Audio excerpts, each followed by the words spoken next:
Laura vous le disait tout à l'heure, on a eu effectivement notre soirée Riévo. euh, et on n'était pas très nombreux de l'église hein, quand même. Hein. Je crois on peut faire beaucoup mieux que ça. On s'est régalé. Hein. C'était vraiment, vraiment une chouette soirée.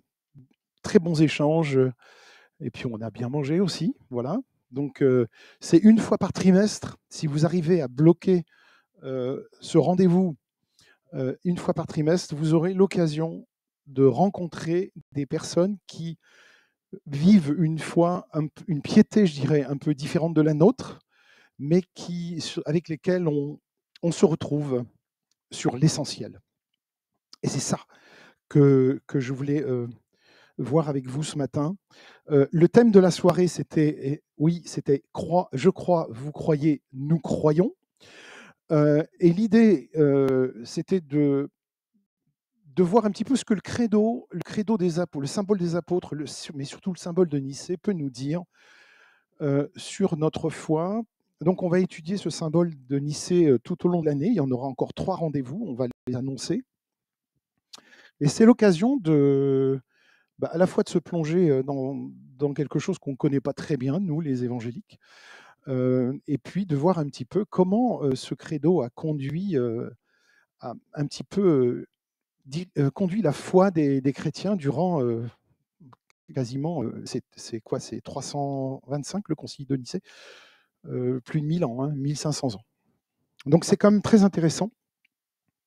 Et ce matin, j'avais du mal à trouver un titre de la foi transmise à la foi vécue. Voilà, c'est ce qui me semblait être collé au mieux avec ce que je voulais partager avec vous ce matin. Et cette idée, c'est en s'appuyant sur le texte de la lettre de Paul à Timothée, de voir un petit peu l'importance de la transmission. On a tous ce souci. J'aimerais faire un tout petit sondage rapide en vous demandant de lever la main. Ça, c'est pas un truc qui vous engage, ne vous inquiétez pas. Qui a reçu la foi de ses parents?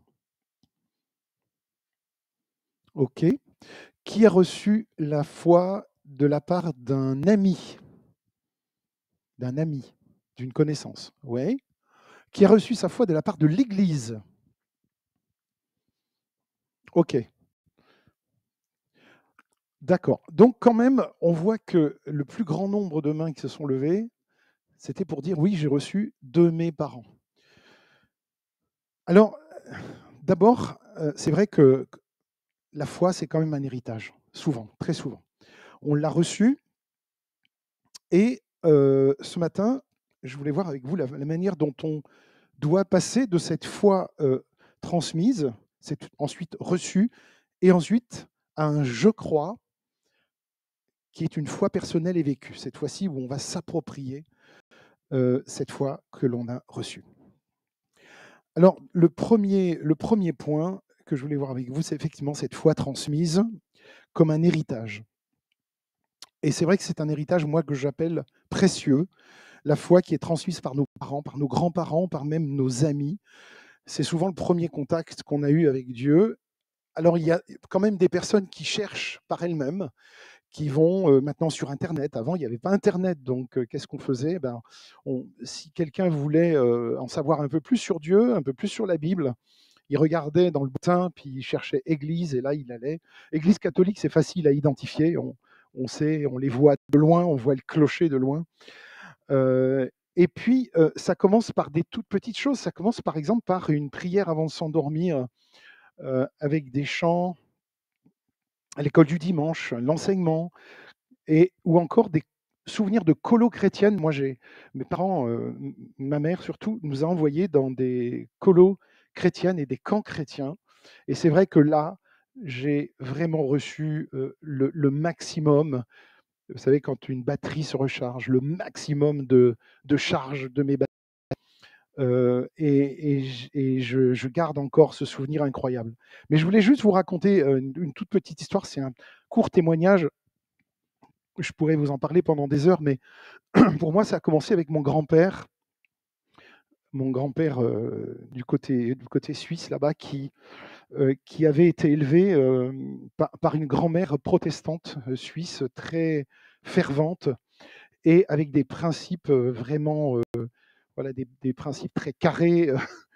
Et il a beaucoup reçu de cette grand-mère qui l'a conduit dans sa vie. D'ailleurs, il est devenu militaire après, militaire de carrière. Et donc voilà, mon grand-père, il était à la Libération dans Paris. Il faisait partie des FFI. Il a fait la guerre du Vietnam. Il a fait pratiquement toutes les guerres. Mais il est devenu militaire parce qu'il avait reçu cette rigueur.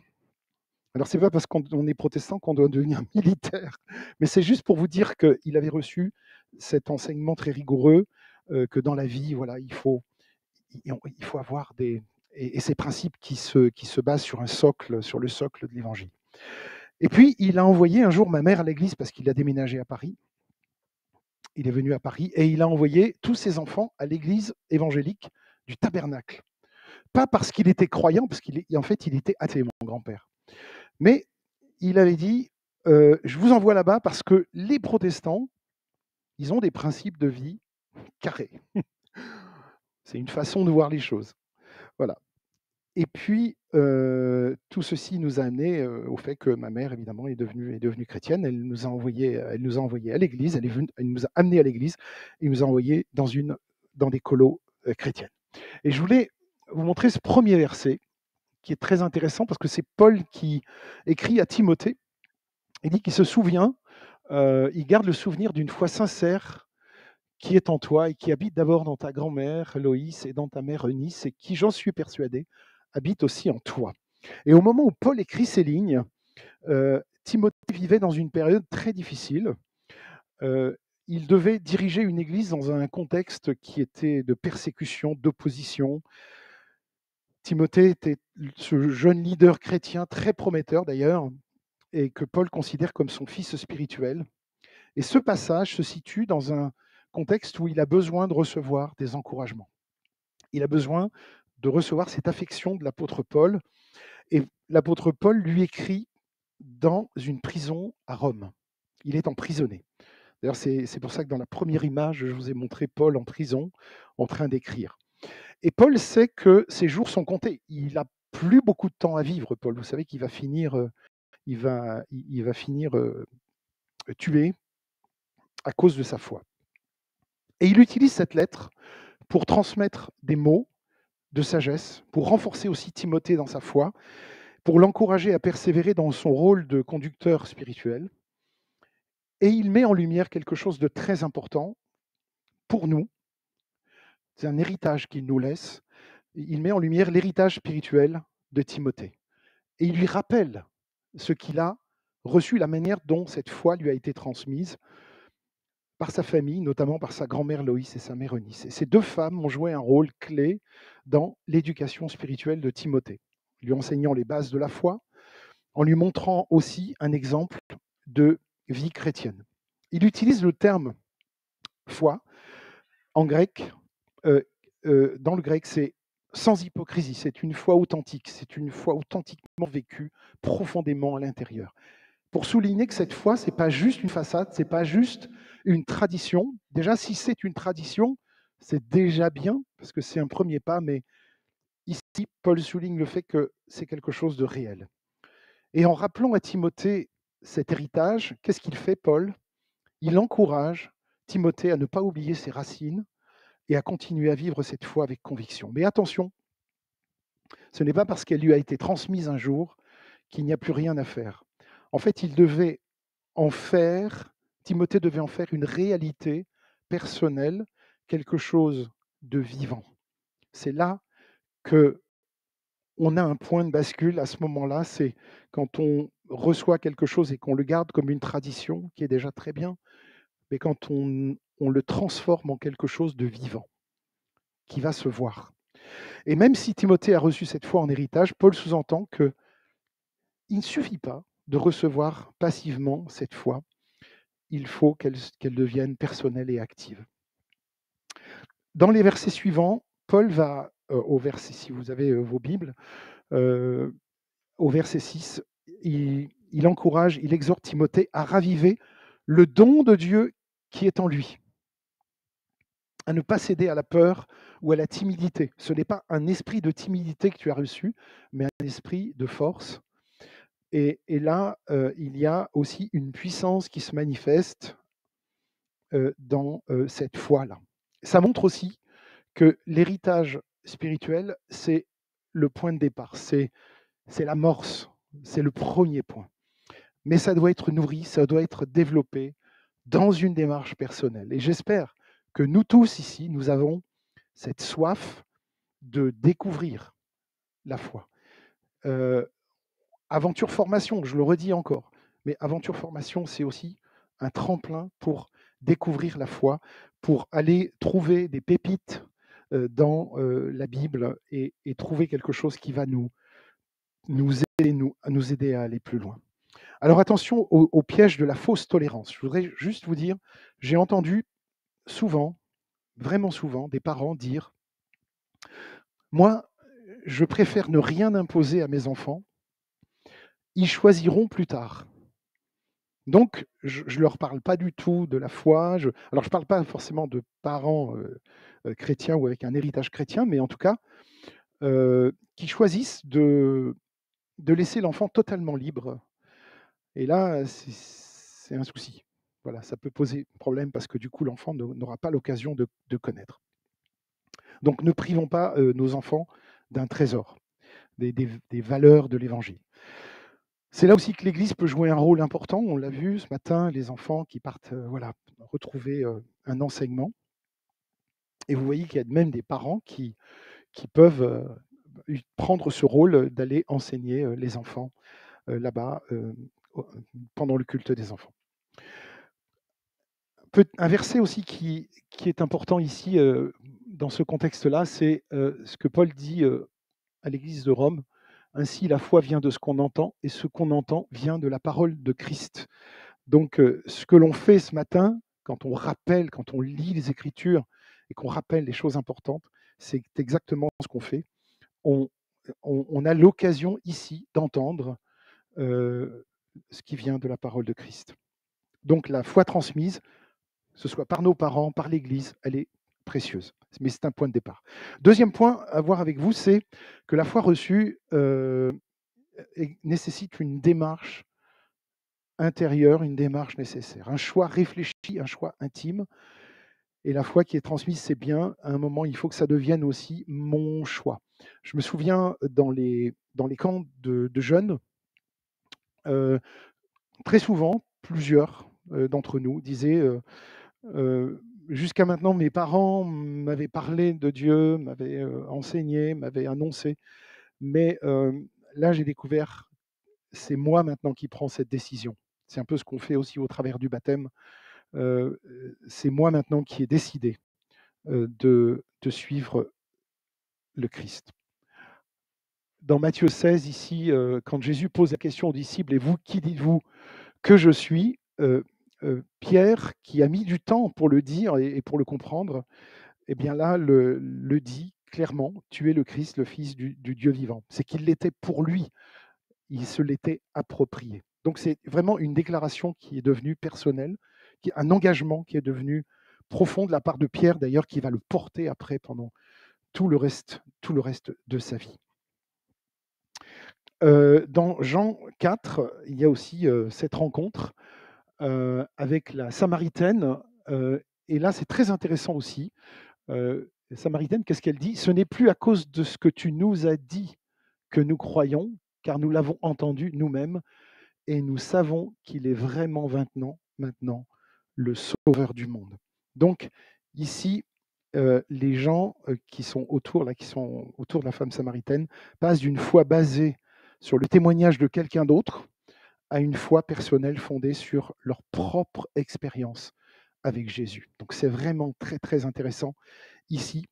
On peut entendre pendant des années le message, par exemple Noël, qui est un bon moment pour se le rappeler.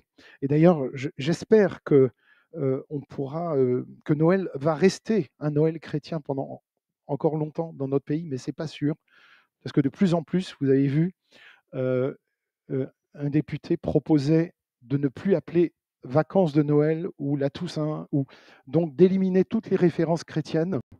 Ça risque de passer, il faut le savoir. Donc il n'y aura plus Noël, ce sera fini. Vacances de Noël, ce sera les vacances d'hiver. Waouh, super. Ben, ça ne va pas nous arranger beaucoup. Euh, et je pense que ce sera très triste. Très triste. Euh, ici, il y a une décision à prendre. Alors, je vais pas. J'aurais bien voulu vous parler de Josué, parce que l'expérience de Josué ici, quand il est à Sichem, on en a parlé jeudi soir, c'est absolument passionnant de voir le parcours de Josué. Mais à un moment donné, il rassemble tout le peuple à Sichem et il leur dit: choisissez aujourd'hui qui vous voulez servir. Donc c'est vraiment un moment assez fort. Et Josué, pareil, il est comme Paul, il est à la fin de sa vie, il rassemble le peuple et il dit: voilà, maintenant il faut se décider, est-ce que vous suivez Dieu ou pas. Et c'est pareil pour nous aujourd'hui, à un moment, il faut faire un choix. Et puis mon dernier point, mon tout dernier point, c'est cette foi reçue et cette foi vécue. Entre les deux, il faut trouver cet équilibre. La foi reçue comme une fondation, la foi transmise par nos parents, par l'Église, par des amis, nous donne cette base. Et c'est la fondation sur laquelle on peut construire. Je voudrais, pour appuyer justement ce que je disais tout à l'heure concernant l'enseignement des enfants, vos enfants, vous les parents, les petits-enfants pour nous, les grands-parents, maintenant, instruis l'enfant selon la voie qu'il doit suivre, et quand il sera vieux, il ne s'en détournera pas. Je suis sûr que les anciens sont d'accord avec cette proposition. On garde ça toute notre vie, toute notre vie. La foi personnelle, c'est ce qui nous permet de croître, de grandir aussi dans la foi. Il y a un autre verset que je voulais vous montrer, c'est quand Paul dit travaillez à votre salut avec crainte et tremblement. Ça ne veut pas du tout dire qu'on est artisan de notre salut. Non, le salut est gratuit. Ça veut simplement dire que le salut, c'est quelque chose de précieux, et que devant cet immense sacrifice qui nous a permis de connaître ce salut, il faut être persévérant et sérieux.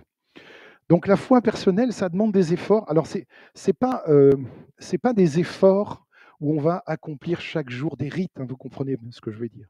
C'est pas un rituel qu'on va accomplir tous les jours, mais c'est quelque chose qui va nous porter toute la journée, tous les jours de notre vie. C'est pas un truc qu'on reçoit et qu'on laisse de côté. Il faut nourrir cette foi, la vivre et la faire grandir. Et puis, elle est aussi vécue comme un témoignage. C'est pas quelque chose qui va rester caché au fond de nous. C'est quelque chose qui se voit dans nos choix, dans nos paroles, dans nos actions. On doit pouvoir dire: ouais, celui-là, ce gars-là, il a quelque chose en plus, même si on n'a pas besoin d'être chrétien pour faire de belles choses. Je vous le dis tout de suite, et vous le savez aussi bien que moi, des personnes qui ne croient pas peuvent très bien faire de choses aussi belles, mais c'est à un autre niveau que ça se situe. C'est qu'en fait, quelque part, la foi nous pousse aux œuvres, dans le sens où ce que je vis à l'intérieur se voit à l'extérieur et me pousse à faire de belles choses et de bonnes choses. Encore une fois, les non-croyants peuvent faire aussi de très belles choses, aussi bien que le chrétien. Mais en tout cas pour nous, ce n'est pas une option, ça c'est sûr. Et donc la foi, ce n'est pas juste un truc qu'on garde en soi, c'est quelque chose qui se vit, qui se partage. Alors, et j'en termine ici, la foi chrétienne, c'est un cadeau incroyable. Pour les plus anciens d'entre nous, qui arrivons avec un parcours de chrétiens très long derrière, cet héritage et puis cette vie chrétienne vécue avec beaucoup, beaucoup de joie, où on a pu passer parfois par quelques moments de doute. Oui, c'est vrai, ça a pu arriver, mais moi, je n'ai pas le souvenir, d'aussi loin que je remonte, que j'ai à un moment donné douté de l'existence de Dieu, de sa bonté, de son amour. À aucun moment ça n'est arrivé. j'ai plutôt reçu toujours ça comme un cadeau offert au monde. Je l'ai toujours vu comme un cadeau offert au monde et moi, j'étais un de ceux qui disaient: J'accepte ce cadeau». Voilà, c'est comme ça que je voyais les choses et cadeau au monde, pourquoi? À cause des valeurs qu'elle porte. Si vous prenez, par exemple, le Sermon sur la montagne et que vous regardez un petit peu toutes ces valeurs dont Jésus parle ici, c'est vraiment ce qui a porté le monde pendant tellement d'années. Et si on les oublie, eh bien, on peut s'attendre à des catastrophes. Et je crois pouvoir le dire sans, sans aucun doute. Voilà, mes amis, donc à nous de transmettre, ces valeurs de l'Évangile qui ensuite doivent devenir un choix personnel, une rencontre, une conviction intime.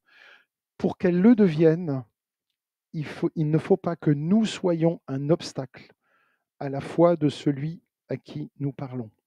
Il ne faut pas que dans notre vie, il y ait des éléments, des choses, des attitudes qui empêchent l'autre d'accueillir cette foi. C'est très important. Il ne faut pas qu'il y ait de décalage entre ce que nous croyons, ce que nous sommes comme chrétiens et ce que nous voulons transmettre et la vie que nous menons au quotidien. Donc voilà. Le mode de transmission de la foi est en train de changer. Avant, je me souviens quand j'étais enfant, on allait en vacances à la campagne, dans la campagne angevine, et tous les villageois allaient à l'église. Donc tout le monde était très bien habillé, c'était le seul jour de congé, travaillait dur toute la semaine, et tout le monde mettait son habit du dimanche et allait à l'église. Et c'était le mode de transmission unique de la foi. Tout le monde se retrouvait à l'église pour écouter les psaumes, pour vivre la messe.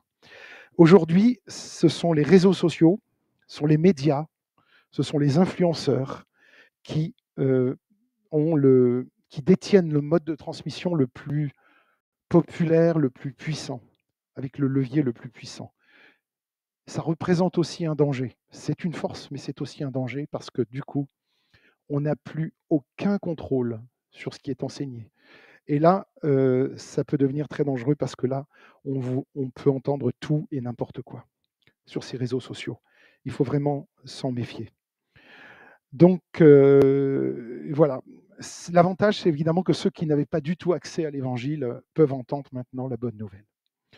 Donc mes amis, je vous laisse là-dessus et vous voyez que nous, ici aussi, soyons un encouragement pour tous ceux qui cherchent.